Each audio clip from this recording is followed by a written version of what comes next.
मैं ये कहना चाहता हूँ कि जब जो आदमी जिस माहौल में रहेगा, पैदा होते ही आप किसी को जंगल में छोड़ दीजिए और कोई वहाँ भाषा ना बोले, सिर्फ चींची चूचू भौं भामाएं होती हो, वो चींची चूचू भौं भामाएं सीखेगा।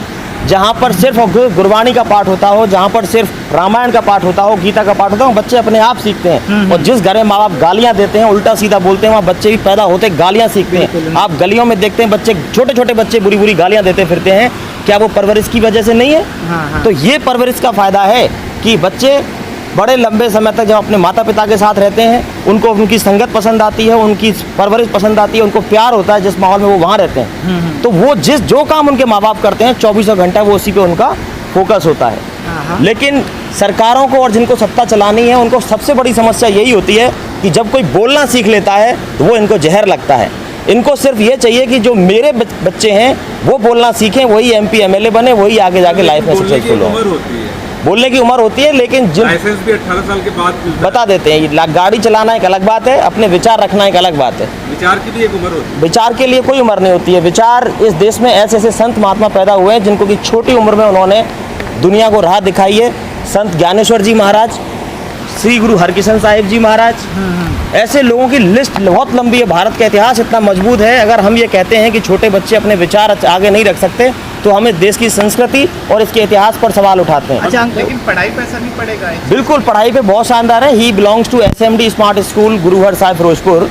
आप इनके स्कूल में जाके, luckily the school is founded by me, आप वहाँ पता करिए कि इनके स्कूल के एजुकेशन का स्टैंडर्ड क्या है और वहाँ पर इनकी क्या रैंक आती है। कभी आप इनसे पढ़ाई लिखाई से जुड़े हुए सवाल करके देखिए, इनके स्टैंडर्ड के सवाल पूछिए, इनकी GK पूछिए, इनका GS पूछिए, तो आपको पता चलेगा कि जो इंटेलिजेंसी है वो किसी एक दिशा में नहीं चलती। जिस तरह किसी भी खेल का खिलाड़ी अगर टॉप बनना चाहता है, सबसे पहले उसको फिजिकली और मेंटली फिट होना जरूरी है। उसी तरह किसी के अंदर अगर टैलेंट है, इंटेलिजेंसी है, तो जरूरी नहीं है कि सिर्फ वो बोलने में तेज होगा।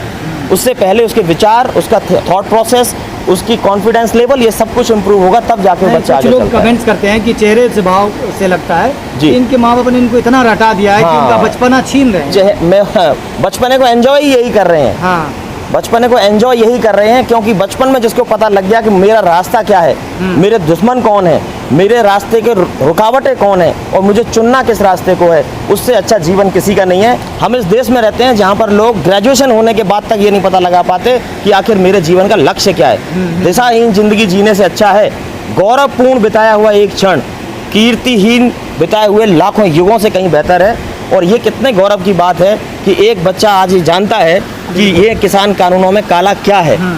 आज क्योंकि आपके इंटरव्यूज़ की जो दायरा होता है 5 मिनट 10 मिनट का दायरा होता है, कभी आप 2 घंटे बैठिए, आपको अगर किसान आंदोलन के जितने भी बारीक पॉइंट है अगर उनको अंगद ना बता जाए तो आप कहिएगा, फिर पता लगेगा आपको कि कितना कुछ रटाया जा सकता है।